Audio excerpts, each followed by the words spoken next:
નમસ્કાર, સીએનબીસી બજાર પર આપનું સ્વાગત છે. આપ જોઈ રહ્યા છો પ્રોપર્ટી ગુરુ અને હું છું ઝરણા અરકલ્ટી. તો આજે આપણે ખાસ કમર્શિયલ રિયલ એસ્ટેટની વાત કરવાના છે. પાછલા થોડા એપિસોડની અંદર આપણે જે પહેલા વર્ષના 6 મહિના છે એ રેસિડેન્શિયલ ક્ષેત્ર માટે કેવા રહ્યા એની પણ વાત કરી, વેરહાઉસિંગ માટેની પણ ખાસ વાત કરી. પણ આજે આપણે જે ખાસ વાત કરવાના છે કમર્શિયલ ક્ષેત્ર માટે કઈ રીતને આ 6 મહિના રહ્યા છે, આગળ કેવો ગ્રોથ છે અને કમર્શિયલ રિયલ એસ્ટેટમાં ગ્રીન બિલ્ડિંગ્સ અને જે સસ્ટેનેબલ બિલ્ડિંગ્સ બની રહ્યા છે એના ટ્રેન્ડ અંગેની ખાસ આપણે વાત કરવાના છે. આ ખાસ ચર્ચામાં મારી સાથે જોડાયા છે હાર્દિક પંડિત, જેઓ ડિરેક્ટર છે અપાઇસિસ સ્ટુડિયો પ્રાઇવેટ લિમિટેડના, અને સાથે જ હિરેન છેડા પણ જોડાયા છે, જેઓ ફાઉન્ડર અને મેનેજિંગ ડિરેક્ટર છે એકત્વ ગ્રુપના, અને સાથે જ MCHI થાણેના કમર્શિયલ ડેવલપમેન્ટના ચેરમેન પણ છે. તો હિરેનજી અને હાર્દિકજી, આપનું સ્વાગત છે સીએનબીસી બજાર પર.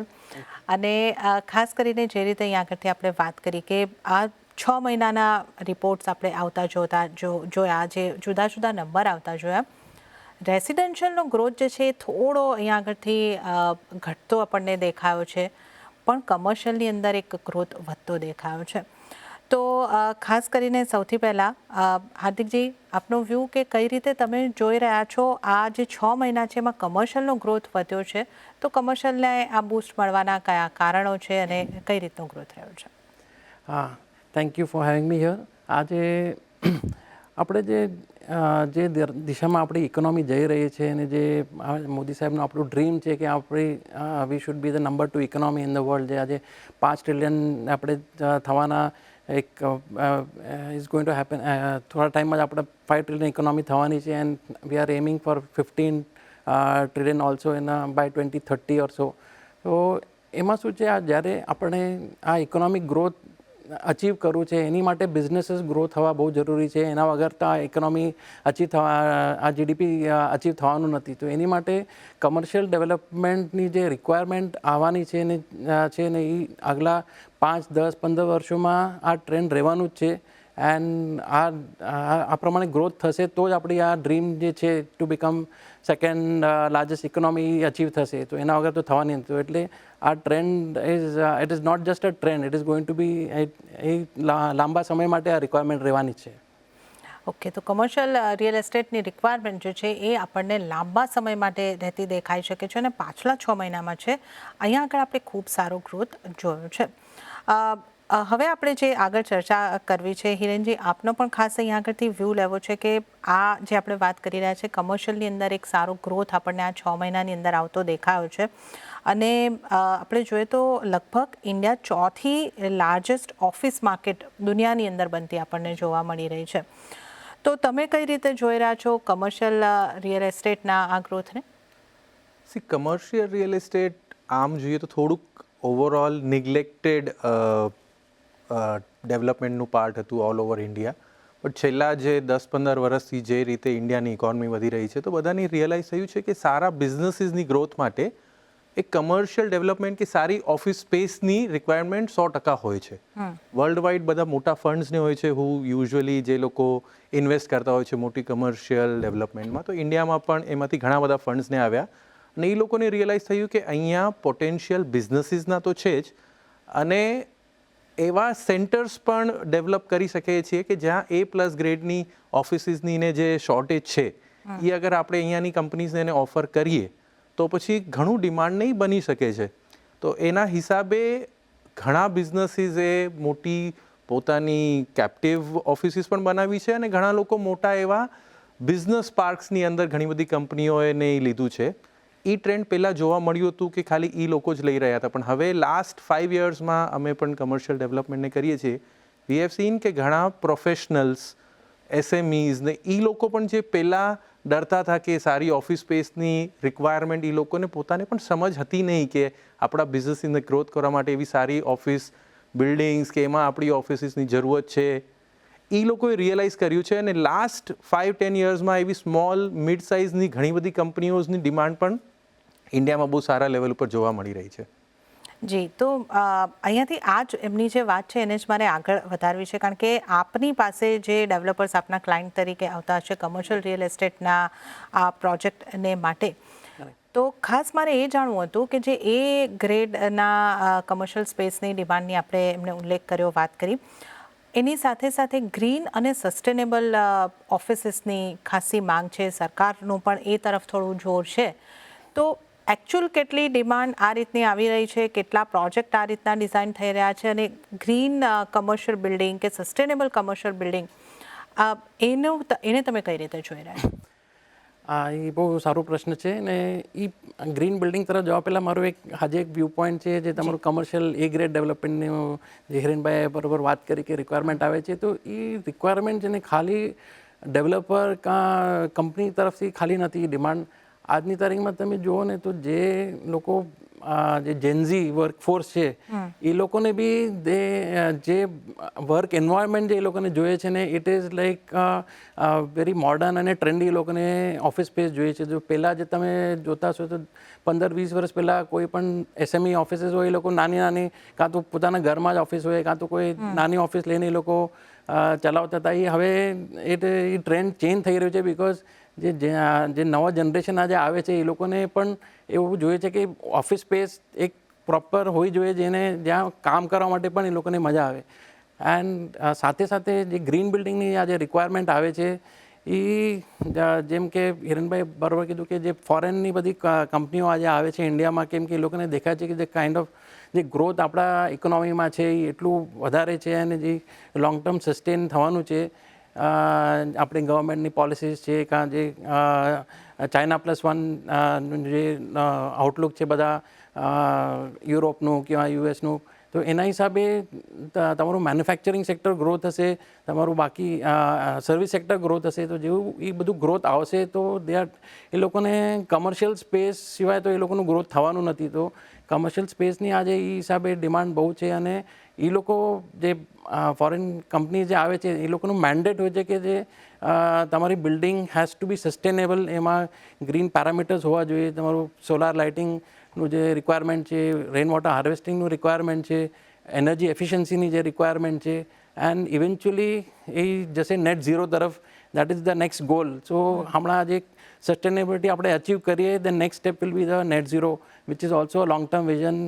જે આપણા નરેન્દ્ર મોદી સાહેબ છે, આપણા પ્રધાનમંત્રી, એમનું બી વિઝન છે કે India has to be net zero in a short period of time. તો એ ડેફિનેટલી બાય 2050 ટાર્ગેટ છે કે India should be a net zero economy. તો એની માટે થઈને જે પહેલાં જેમ હાર્દિકભાઈએ કીધું કે પહેલાં ખાલી ફોરેનની કંપનીઝ નહીં, તે હવે આજે અમારું હમણાં અમારા 2 ડેવલપમેન્ટ ચાલુ છે which are IGBC certified gold buildings નહીં તે છે. અમે લોકો એ ટ્રેન્ડને જોયું છે કે પહેલાં એની પાછળ છે ને ડેવલપર ખાલી વિચાર કરતા હતા કે અરે આની પાછળ આપણે કોસ્ટ થોડી વધુ જાય છે, આપણું કન્સ્ટ્રક્શન કોસ્ટને વધે છે. But what we have realised કે હમણાં, અને એનું આઈ થિંક એનરોકનું રિપોર્ટ પણ રિસન્ટ છે કે જે ઇટ મેક્સ બિઝનેસની માટે પણ અગર તમે ગ્રીન બિલ્ડિંગ બનાવો છો તો એવરેજ રેન્ટલ્સ છે ને એની 7 to 10% પ્રીમિયમ પણ મળે છે. એ એમની સ્ટડી છે એ જે કહે છે. અને એ over a period of 5 to 7 years તમે જે એડિશનલ ઇન્વેસ્ટમેન્ટ કરી હોય એની પાછળ તમે રિકવર પણ કરી શકો છો.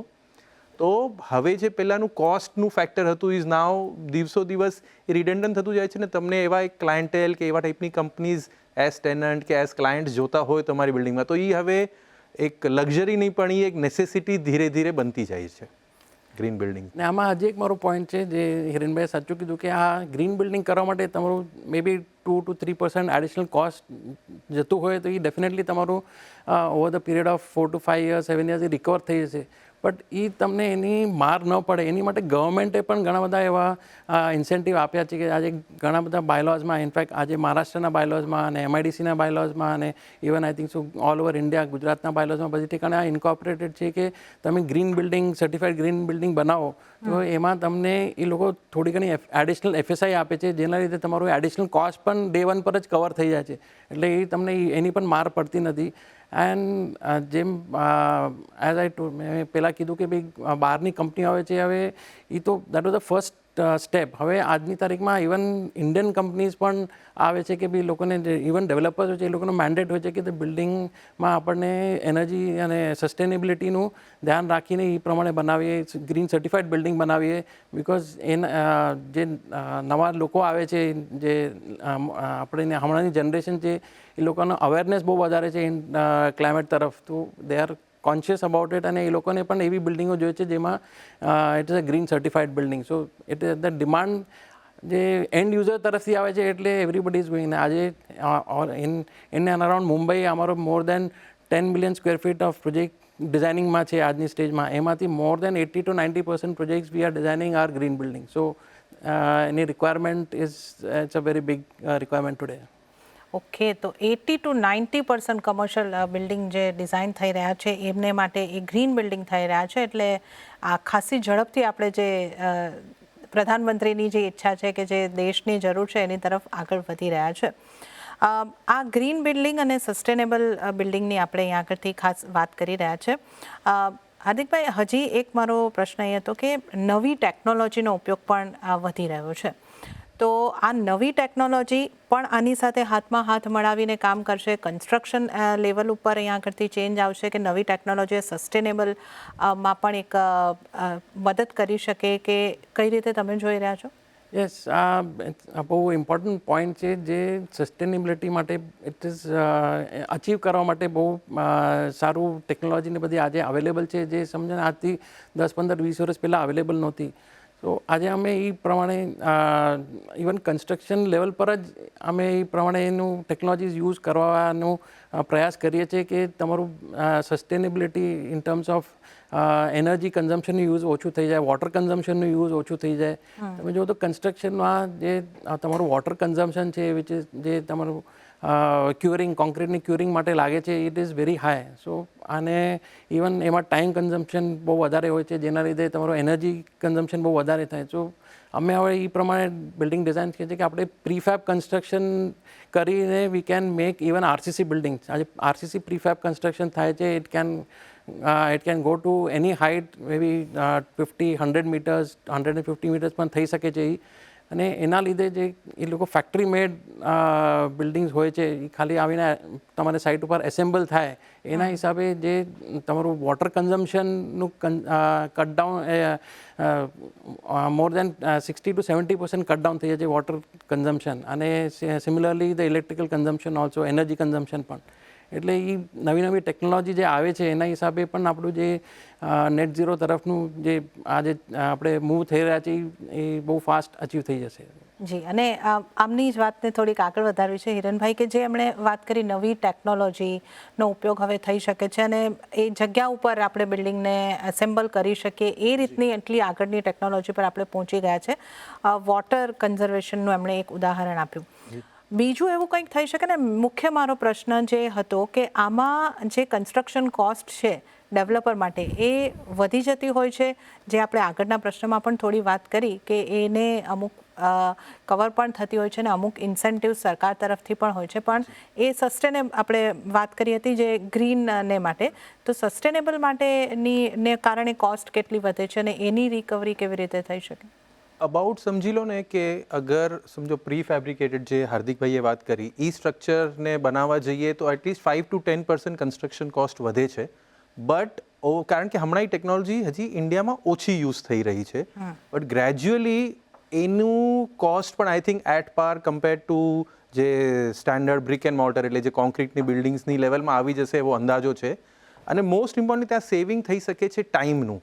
આજે એક સમજો એક 50 માળાની આરસીસી અને કન્વેન્શનલ બિલ્ડિંગને સમજો 2 વર્ષ લાગતા હશે કે 3 વર્ષ લાગતા હશે. એટલીસ્ટ 30 to 40% ટાઈમ સેવિંગ થઈ શકે છે થ્રુ પ્રી ફેબ્રિકેટેડ સ્ટ્રક્ચર્સ. સો અગર એ ટાઈમ કોસ્ટની તમે વેલ્યુને કાઢો તો એ જે 5-10% તમે જે એક્સ્ટ્રા એડિશનલ આજની ડેટમાં કન્સ્ટ્રક્શન કોસ્ટ પાછળ સ્પેન્ડ કર્યા છે એ તમારું કવર થવાની પોસિબિલિટી આજે પણ છે. પ્લસ તમારું ઓબ્વિયસલી ટાઈમની એક કોસ્ટ થઈ અને તમારું સમજો એનાથી લઈને ડિલિવરી તમારી ફાસ્ટ થઈ તો તમારા કેશ ફ્લોમાં તમને હેલ્પ થઈ શકે, તમારી ઇન્ટરેસ્ટ કોસ્ટ સેવ થઈ શકે છે. તો નેટ ઝીરો આજે પણ અમારું એક પ્રોજેક્ટ માટે વર્કિંગ ચાલુ છે. બહુ મોટી નથી, 2 લાખ ફૂટની જ બિલ્ડિંગ છે, બટ વી આર ટ્રાઈંગ કે કેવી રીતના એનું નોર્મલ એમાં 2 કે 2.5 વર્ષનું ટાર્ગેટ હતું એ બિલ્ડિંગને પૂરું કરવાનું, તો એ 1.5 વર્ષની અંદર એ પૂરું થવાની અમારું કેલ્ક્યુલેશન છે થ્રુ પ્યોર પ્રી ફેબ્રિકેટેડ. તો એની વર્કિંગ ચાલુ છે. દેટ ટાઈમ એક્ઝેક્ટલી ખબર પણ પડશે કે કોસ્ટ પણ કેટલી બચાવી શકીએ છીએ કે નહીં. તો આ પોઈન્ટ ઉપર મારો પણ એક વ્યૂ હતો કે આજની તારીખમાં જેમ હિરેનભાઈએ સાચું કીધું કે પ્રીફેબ કન્સ્ટ્રક્શન થોડું ઘણું એક્સપેન્સિવ થાય છે, પણ એનું આજે જે મતલબ હમણાં જે બિલ્ડર જે બધા છે ને એ લોકો કેલ્ક્યુલેટ કરે છે કે એમનું પ્રોફિટ કેટલું થાય છે. પણ હવે છે ને ઇમ્પોર્ટન્ટ એ છે કેલ્ક્યુલેટ એ કરવું કે તમારું ROI શું છે, રિટર્ન ઓન ઇન્વેસ્ટમેન્ટ શું છે. તો તમને સમજો 100 રૂપિયા પ્રોફિટ તમને 5 વર્ષમાં મળવાનું છે, એની બદલે સમજો તમને 80 રૂપિયા મળે, પણ એ તમને અગર 3 વર્ષમાં મળે તો એનું જે રિટર્ન ઓન ઇન્વેસ્ટમેન્ટ તમારું જે આવે છે ને એ બહુ ફાસ્ટ આવે છે ને એના હિસાબે તમારી પ્રોફિટેબિલિટી બહુ વધી જાય છે. બિકોઝ એ પાછળના 2 વર્ષ જે તમારા બચ્યા એમાં તમે બીજા પ્રોજેક્ટ્સ કરી શકો છો. સો એ એક બહુ ઇમ્પોર્ટન્ટ ફેક્ટર છે જે આઈ થિંક આપણા જે નવા જનરેશનના લોકો ઉતરી રહ્યા છે આ ફિલ્ડમાં, એ લોકોને બહુ આ રિયલાઇઝ થાય છે અને they are adapting this technology very fast. So I think બધા પણ આને કેચઅપ કરી જ લેશે સૂન. હવે આપણે ચર્ચાની અંદર ખાસ આગળ વધીએ. હિરનભાઈ, આપ MCHI માં આપ છો, કમર્શિયલ ડેવલપમેન્ટને લઈને આપ ચેરમેન તરીકે પણ જોઈ રહ્યા છો, અને આપના ઘણા બધા પ્રોજેક્ટ પણ કમર્શિયલમાં ચાલી રહ્યા છે. થાણા MCHI ના તમે અહીંયા આગળથી ચેરમેન છો કમર્શિયલ ડેવલપમેન્ટના. થાણા માર્કેટ કમર્શિયલને માટે કેવું છે? રેસિડેન્શિયલ માટે પણ આપણે ખાસ ચર્ચા કરી હતી કે થાણા ખાસું ઉભર્યું છે, પણ કમર્શિયલના દૃષ્ટિકોણથી આપણે જોઈએ તો થાણા માર્કેટ કેવું છે? લાસ્ટ 10 વર્ષથી અમારું થાણામાં ઘણા બધા અમે 10 પ્રોજેક્ટો પૂરા કમ્પ્લીટ કર્યા છે ઇન કમર્શિયલ ડેવલપમેન્ટ. અમે જોયું છે કે પહેલાં ઘણા લોકો અમને કહેતા કે ભાઈ થાણામાં આટલું બધું તમે કમર્શિયલનું ડેવલપમેન્ટ કર્યું છે, ક્યાં ડિમાન્ડ ને ક્યાં છે. પણ જે અમે સ્ટાર્ટિંગ કરી ત્યારથી અમે જોયું છે કે એ ટ્રેન્ડ જે અમે થોડુંક ત્યારે રિસ્કી લાગતું હતું, પણ આજે અમે વી આર વેરી બુલિશ કે થાણા ઇઝ એટલે એ એક એવા ક્રોસ જંકશન ઉપર છે કે ઇન ટર્મ્સ ઓફ કનેક્ટિવિટી કહો કે બધી વાઇઝ એકદમ એપ્ટલી સુટેડ છે. હમણાં એક એનરોકનું રિપોર્ટ પણ એક 15-20 દિવસ પહેલાં જ આવ્યું, જેમાં ઓવરઓલ થાણા માર્કેટ રેસિડેન્શિયલ કમર્શિયલની overall growth as investment compared to rest of India one of the top most 45% appreciation in 3 વર્ષ રિયલ એસ્ટેટમાં જોવા મળ્યું છે ત્યાં. તો સેમ ઈ ટ્રેન્ડ એનાથી 45% એવરેજ એ લોકોએ પકડ્યું છે રેસિડેન્શિયલને મળીને. તો આઈ થિંક કમર્શિયલમાં એનાથી થોડુંક વધુ જ અપ્રિસિએશનને મળ્યું છે. અને હમણાં નાનાથી મોટા સાઇઝના એટલીસ્ટ 50 પ્રોજેક્ટ થાણામાં મારા ખ્યાલથી ખાલી કમર્શિયલ રિયલ એસ્ટેટના ચાલી રહ્યા છે. અને હજી સુધી એમાંથી ઘણા બધા ડેવલપરો મિત્રો છે, અમારા MCHIના મેમ્બર્સ છે, કોઈની પાસેથી અમે એમ નથી સાંભળવા મળ્યું કે સેલ્સને એને પ્રોબ્લેમ આવી રહી છે એ લોકોને, કે થોડું સ્લો ડાઉન છે. જે નવા ડેવલપર છે they are also doing okay, અને જે એસ્ટાબ્લિશ છે દે આર તો ફ્લરિશિંગ. એટલે એ કેટલું પણ સપ્લાયને આવે રેસિડેન્શિયલમાં થોડુંક સ્લો ડાઉન હમણાં લાસ્ટ 6-1 મહિનાથી જોઈ રહ્યા છીએ, પણ કમર્શિયલમાં ટચવુડ આજ સુધી એ પ્રોબ્લેમ દેખાઈ નથી રહ્યું સેલ્સનું ટ્રેક્શનને લઈને. સો વી આર વેરી બુલિશ, અને હજી પણ કમર્શિયલનું જે અમારું ફ્યુચર પ્લાનને છે એ કમર્શિયલ ડેવલપમેન્ટને લઈને જ વધુ ચાલી રહ્યું છે. ઓકે, તો કમર્શિયલ ડેવલપમેન્ટમાં મુંબઈ પણ અગ્રેસર છે, અને આપણે થાણા વિસ્તારની પણ ખાસ વાત કરી તો ત્યાં પણ એક ખાસો ગ્રોથ આપણે જોઈ રહ્યા છે. પણ હાર્દિકજી, ખાસ એક મારે આપની સાથેથી એ ચર્ચા કરવી હતી કે આપણે જોયું છે કે રેસિડેન્શિયલને હાઉસિંગ ફોર ઓલ માટે સરકાર અમુક ઇન્સેન્ટિવ આપતી હોય છે, અફોર્ડેબલ ઘર ઉપર અમુક રાહતો આપી છે, પણ કમર્શિયલ ઉપર કમ્પેરેટિવલી રેસિડેન્શિયલ કરતાં સરકારનો ફોકસ ઓછો છે. તો શું આ કમર્શિયલ રિયલ એસ્ટેટના ગ્રોથ માટે એક પડકાર છે, ને ક્યાંથી સરકારની એક શું કહેવાય પોલિસીમાં ચેન્જીસ કે કોઈ સરકાર તરફથી કોઈ પગલાં લેવા જોઈએ? આજે તમે સાચું કીધું કે હાઉસિંગ ફોર ઓલના હિસાબે ગવર્મેન્ટની ઘણી બધી સ્કીમો છે જેના હિસાબે રેસિડેન્શિયલ ડેવલપમેન્ટને બહુ પ્રોત્સાહન આપવામાં આવ્યું છે. પણ આજે આપણને જે હિસાબે આપણી ઇકોનોમી ગ્રો કરવી છે ટુ 5 ટ્રિલિયન 10 ટ્રિલિયન 15 ટ્રિલિયન, એની માટે કમર્શિયલ ડેવલપમેન્ટને પણ ફોકસ કરવું બહુ ઇમ્પોર્ટન્ટ છે. ગવર્મેન્ટને એને પણ સાથ આપવો જોઈએ, કેમ કે આજે જોશો ને તમે તો કમર્શિયલ ડેવલપમેન્ટ ઉપર ઘણા બધા એવા ચાર્જિસ હોય છે, એ લોકોના પ્રીમિયમ્સ હોય છે જે રેસિડેન્શિયલ કરતાં વધારે હોય છે. પણ આજે તમે જુઓ તો કમર્શિયલ ડેવલપમેન્ટ જ્યારે થશે ત્યારે જ તમારું એમ્પ્લોયમેન્ટ વધશે, ત્યારે જ તમારી ઇકોનોમી વધશે, ત્યારે જ પબ્લિક છે એ રેસિડેન્શિયલ અફોર્ડ કરી શકશે. આજે જે રેસિડેન્શિયલમાં તમને સ્લોડાઉન દેખાય છે, એ જો કમર્શિયલને પણ ઇક્વલી ફોકસ કરીએ આપણે તો મારા ખ્યાલથી બેલેન્સ રહેશે. અને જ્યાં સુધી કમર્શિયલ ડેવલપમેન્ટ નહીં થાય ત્યાં સુધી રેસિડેન્શિયલને ક્યાંક ને ક્યાંક જઈને એ અટકાશે. સો આજે કમર્શિયલ ડેવલપમેન્ટને પણ ધ્યાન આપીને એને જે પણ ઇન્સેન્ટિવ અપાઈ શકાય એઝ અ ઇન્ડસ્ટ્રી, એને સ્ટેટસ આપીને, જેમ બાકી ઇન્ડસ્ટ્રીમાં ગવર્મેન્ટે PLI સ્કીમ લાવ્યા છે, કે ઇન્સેન્ટિવ લાવ્યા છે, in terms of tax break લાવ્યા છે, એ આજે કમર્શિયલ ડેવલપમેન્ટને પણ એ સેક્ટરને પણ આવા બધા કાં તો ટેક્સ બ્રેક આપવી, કાં તો કાંઈક તો બી એમને સહુલિયત આપીને એ જ્યારે કમર્શિયલ ડેવલપમેન્ટ પ્રમોટ કરશે ત્યારે આપણી ઇકોનોમીને બહુ હેલ્પ થશે. સો એ પણ ગવર્મેન્ટે ફોકસ કરીને એના પર ધ્યાન આપવું જોઈએ. That is what is my suggestion. Okay, જી હિરણભાઈ, આપ કંઈ કહેવા માંગો છો? એમાં છે ને એક એડિશનલ પોઈન્ટ જેમ હાર્દિકભાઈએ કીધું ને, તો આજે પણ જે ટેક્સનું સ્ટ્રક્ચર જે ઇન્ડિયાનું ને છે, તો જે પણ કેપિટલ ગેઇનનું બેનિફિટ છે કે જે પણ ઇન્સેન્ટિવ છે, એ બધા રેસિડેન્શિયલ ડેવલપમેન્ટને લઈને છે. આજે કોઈ રેસિડેન્શિયલ કોઈ એક ફ્લેટ વેચે છે તો એને બીજી ઇન્વેસ્ટમેન્ટ કરે છે રેસિડેન્શિયલની સામે, એ મજરે મળે છે કે એ એડજસ્ટ થાય છે એના કેપિટલ ગેઇનમાં. જ્યારે એની સામે અગર કોઈ રેસિડેન્શિયલ વેચીને કમર્શિયલમાં ઇન્વેસ્ટમેન્ટ કરે છે તો એને કેપિટલ ગેઇનનું બેનિફિટ નથી મળતું.